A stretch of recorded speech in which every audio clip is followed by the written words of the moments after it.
Hello and welcome to Susie Xx. We're back in the car today. I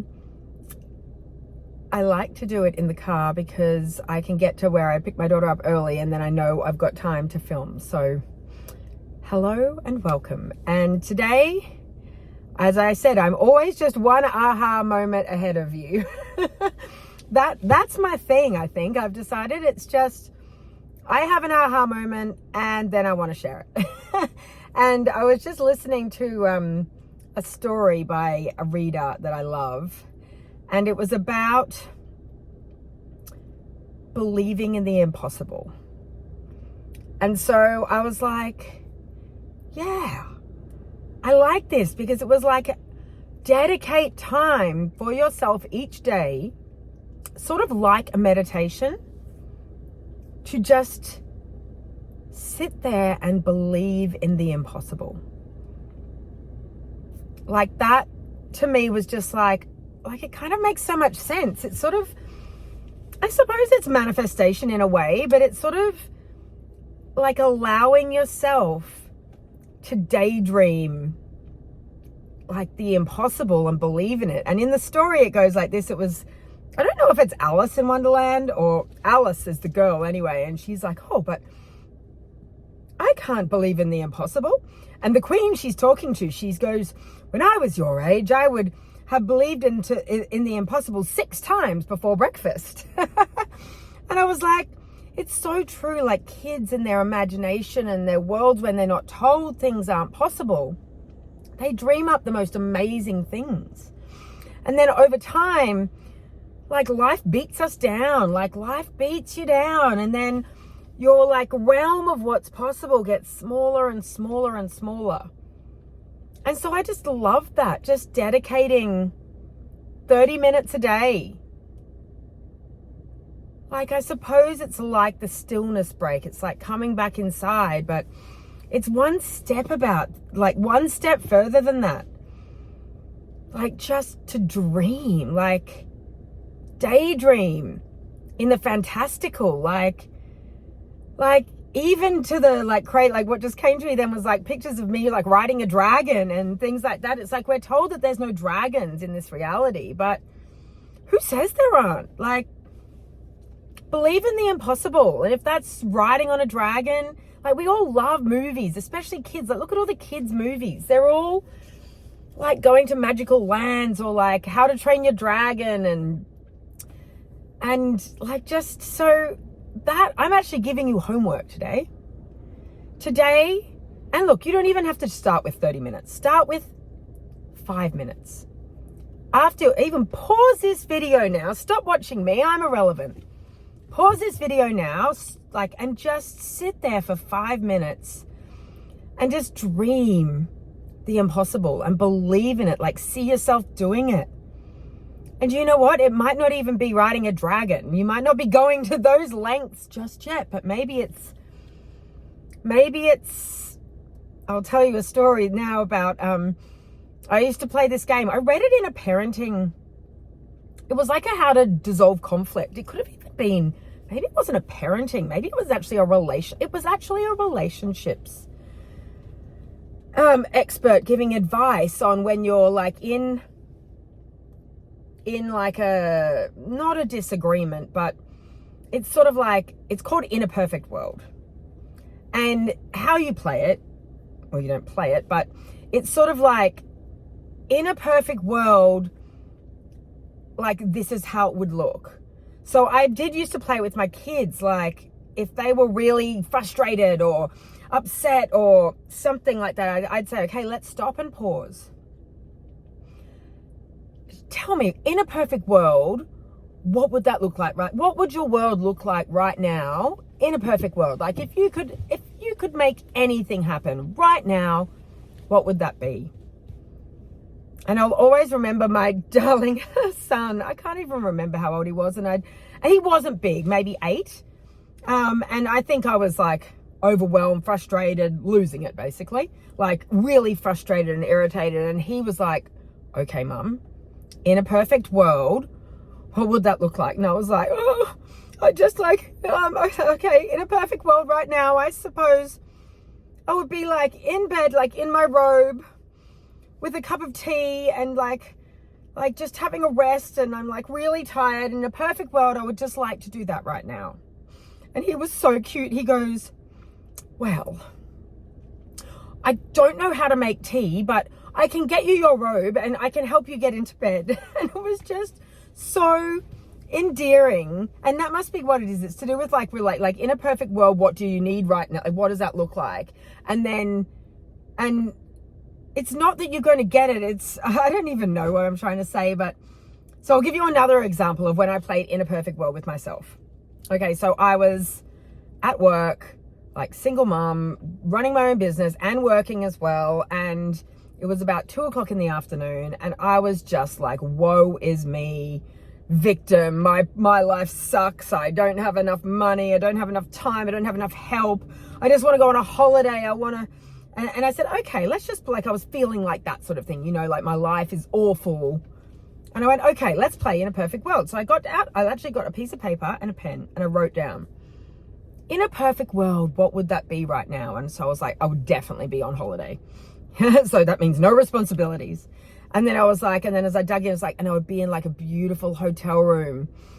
And then I was like, and I would draw the blackout curtains. And I don't think I had curtains at home at the time. I would draw the curtains and I would put on the air conditioning. I also didn't have air conditioning. And I would close it up and I'd make it cold and dark, and I'd hop into that big hotel bed. And I would just snuggle into that bed and I would just sleep for like 2 days. I have never slept for 2 days in my life. Like if I hit 8 hours, that is like massive.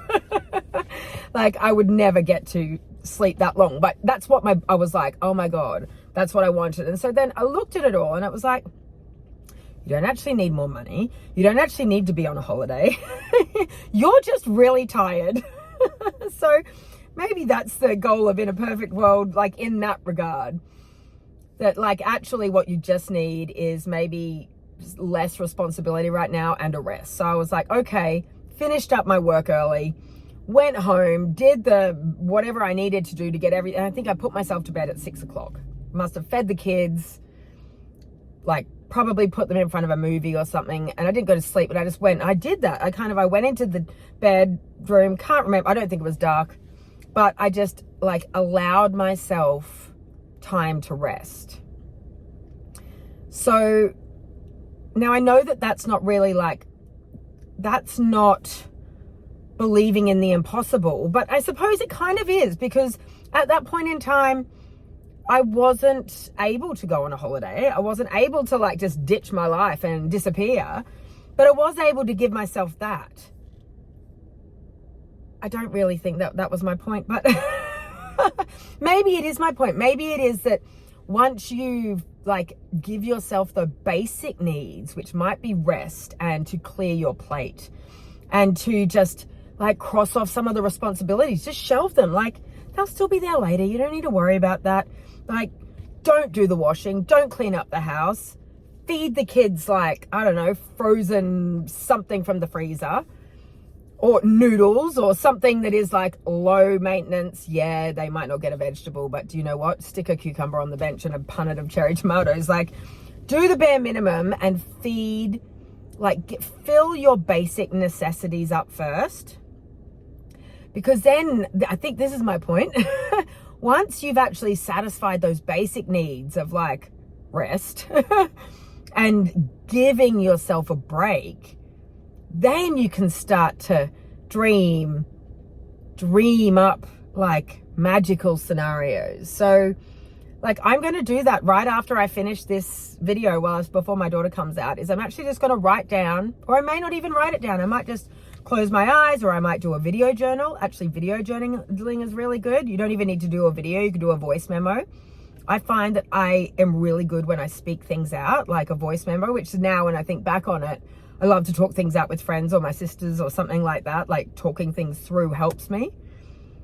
So after this, and if you haven't paused the video and done it already, I want you to do this too.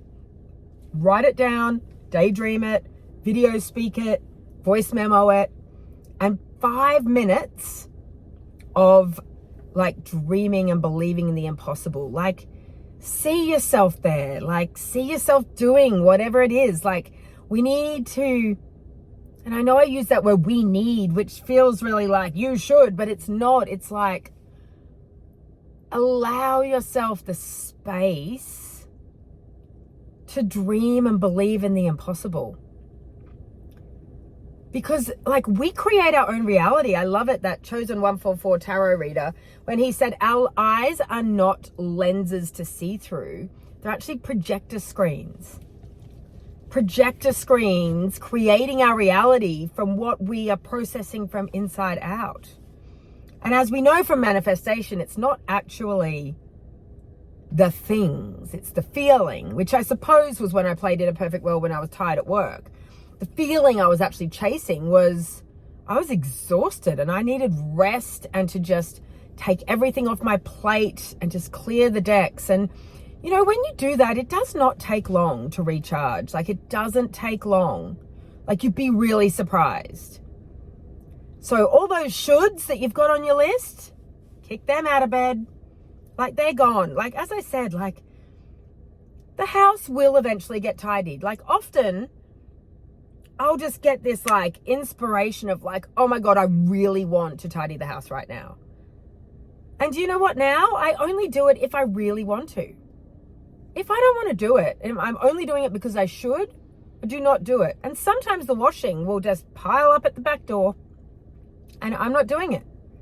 And then I get inspired to, yes, I want to do that right now. So that's sort of living from our hearts more.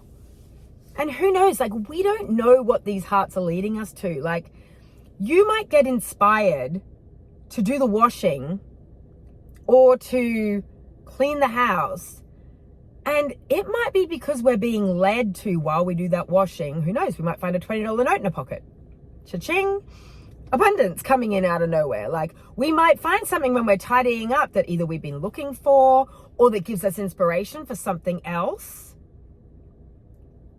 So leading from our hearts instead of those pesky shoulds. Like, we do not like those shoulds. They are gone. We kicked them out of bed a long time ago. Like, I'm not sure if you've done the 31-day challenge. I highly recommend it. It's free. Just find it in the playlist. So hopefully link it below. And somewhere along the line, we kicked the shoulds out of bed, because the shoulds are just unaligned belief systems and expectations that we've had placed on us through our upbringing, society, family, like cultural, all of those things. That's what a should is. And as my darling Maureen always says, like, do not should on yourself. Should is a dirty word. Worse than all the other words is the should. Because it's not I want to. I should is not our stuff. Heart. Listening to our heart. Because our head doesn't know where we're going. Like, this lifetime that we're living right now, like, we all chose to come here for this lifetime, because otherwise you wouldn't be here. Not sure if that's a fact, but I'm going to state it's a fact. You would not be here if you hadn't chosen to come into this life. And this is the lifetime where we are lifting up and out of the polarity into heart-based coherence and living. And like, heart-based, as we lift up out of this density and polarity, and it's happening. And if you don't believe me, I doubt you'd still be listening to me, because you would not be on my frequency. You would be like, what is this girl talking about? I have no idea what she's talking about. Click off. So if you're still listening, then you get what I'm talking about. Like, we are all shifting to live from our hearts, and in our hearts, there is no shoulds. Definitely no shoulds. There's no gaslighting. There's no narcissism. There's no any of that, because heart-based living is like a frequency of pure love. Like, we are connecting through that, and we'll be telepathically communicating. Like, our hearts, like, when we, like, telepathic sounds like it comes from the mind, but it actually comes from the heart, and our brain just translates the message. And you can telepathically communicate now. Everyone can. We all do it. You just don't know you're doing it. So you're doing it unintentionally, but you can do it intentionally, and you can communicate with people here, crossed over people, like any plants, animals, trees. I think you can probably even telepathically communicate with inanimate objects too. chairs, tables. I've never done that one, but but they're still energy. So an energy can be communicated with. Okay, if you're still listening and you haven't gone, wow, she's really lost it. Hello. But yeah, we're going to be living more in our heart coherence. And it's interesting. I'm not sure if you've ever heard of the telepathy tapes on Spotify, but search it up immediately and put it on your playlist, because if you need scientific proof that telepathy exists, and it's funny because I actually got some thumbs down on my last video that I did where I was talking about how telepathy has been scientifically proven to exist. The telepathy tapes, it's autistic nonverbal children who communicate telepathically with each other and also with their primary carers usually. And they have put them in separate rooms, under scientific conditions, and the observations are undeniable that telepathy exists. They were able to point out, they're nonverbal, but they've got communication tools. They were able to point out exactly what was going in the room when they can't see the carer. And they meet each other on this place called the Hill, which they all hang out on, not physically, telepathically. And they even proved that the kids had been meeting. They'd never met each other in person, yet they communicated to the parents about this other kid, say in another state, not even in the same state they lived in. And they knew things about the kids that there's no way they could have known. So if you're a non-believer in telepathy tapes on Spotify, absolutely fascinating. I think they might be making a movie, which can't wait. Get that popcorn out. I actually don't like popcorn, so I probably won't have it, but occasionally I will if I'm really hungry. But it's really sad, actually. Everyone loves going to the movies because of the popcorn and the frozen Coke and stuff, and I don't like either of them. I'm a real bummer for the snacks department at the movie cinema. It's I wish I loved it, but I just don't. And I digress. You don't need to know about my movie snacking preferences, but they're not popcorn and they're not slushy drinks. Actually, I don't mind slushy drinks. I just don't like the two flavors the movie serves. Anyway, I really digress now. But, okay, turn this off immediately. 5 minutes. Just start with 5. And I want you to daydream something fantastical. And I don't care how stupid it is. I just want you to see yourself doing it. See, what is it? Believe in the in the impossible. And that's so whatever I said at the beginning. Believe in the magical. But the impossible, I always used to sign off with my kids. It's love you so much. And it would be love you more. They'd always say love you more. And I would say impossible, like the French for impossible. It's it's impossible you could love me more. And then now my eldest would always say, Mum, I can do the impossible. And I'm like, hell yeah, you can. Yes, you can, girl. So anyway, that's the prescription. That's the medication for today. That's the homework. Go and just spend 5 minutes. Close your eyes and just dream. Maybe it is you on a dragon. Maybe you're on a stage talking to a stadium full of people about your passion. Maybe you're a musician that's playing or playing in a I don't know what's a famous the Rose Garden or something. I'm not sure I think that might be a sports thing actually. Wembley Stadium. I know that's one for music. If it's not it doesn't have to be mad dragons. It can just be dream the impossible. You don't need to. We no longer need to use these brains to figure out how to get there. We are not in charge of the how. No. We are not in charge of the how. So just dream it. Just dream it. Just sit there and allow yourself the space to just believe in the impossible. I think that's a really good homework assignment. As homework goes, I remember when I was going through university and I was studying something very difficult and I used to give myself daydream breaks. It was literally, I didn't call them that. I called them they were literally stare at the wall breaks. I think what I was actually doing, which I didn't realize, it was a form of meditation where I would just lie on the bed and just zone out, just blank at the wall. And I often would end up in daydream, probably far away from whatever I was studying, like thermodynamics or something. But at the time, what I was actually doing was meditating without realizing it. I was just shutting everything down and just blanking. But instead of just plain blanking, I want you to daydream. Well, mate, but there might be a process, and it'll be really interesting. Leave in the comments what you think about that. If there is a process, I feel like a bit like the tiredness, we need to clear out some of the bottom layers first of exhaustion and all of those sorts of feelings before we have the space to jump into the daydreaming. I don't know though, I might be wrong. Let's just jump straight into daydreaming. You know how kids are great at daydreaming and making up like stories, and I'm going to do this and this and this, and we've lost that along the way, that magical like imagination of all the things that you could do and be, and what is that, like what comes from here, what would be like so amazing and so fun. Like, are you flying in a private jet on the way to your concert that you're giving at Wembley Stadium? Who's there with you? Like, are you sitting next to, like, I don't know, your other famous rock star that inspired you, that has contacted you and said, you inspire me, and like you've invited them to come along for the ride? Like, I don't know.